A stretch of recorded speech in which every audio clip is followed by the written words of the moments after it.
Pax et Bonum, mga igsuon, ako si Father Errol Royana Ortiz, OFM o Saka Franciscano o kasamtangang nangalagad isip Provincial Secretary sa Franciscan Province of San Antonio de Padua nga naglangkob sa mga mission areas sa mga Franciscano dinhi sa Visayas o sa Mindanao.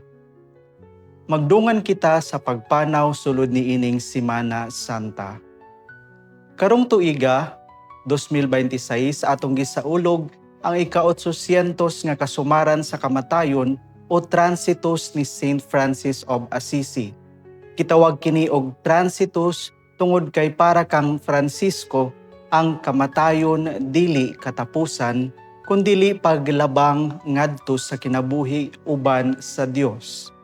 Mausab nga giproklamar kining tuiga sa atong talahurong Santo Papa Leo isip Year of Saint Francis of Assisi.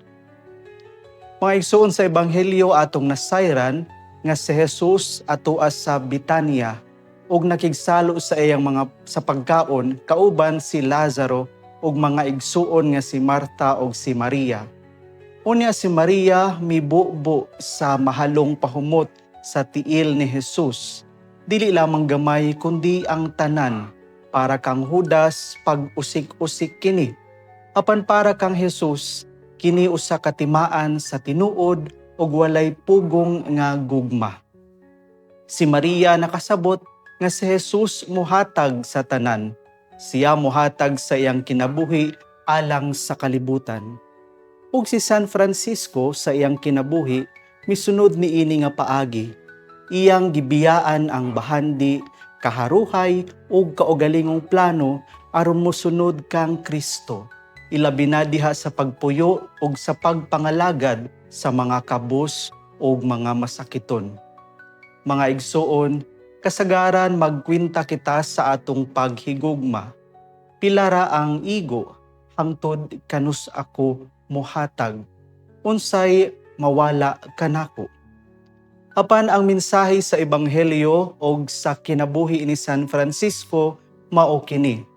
Ang tinuod nga gugma dili mag-ihap. Dili mo kwenta unsay mawala. Ang tinuod nga gugma muhatag sa tanan.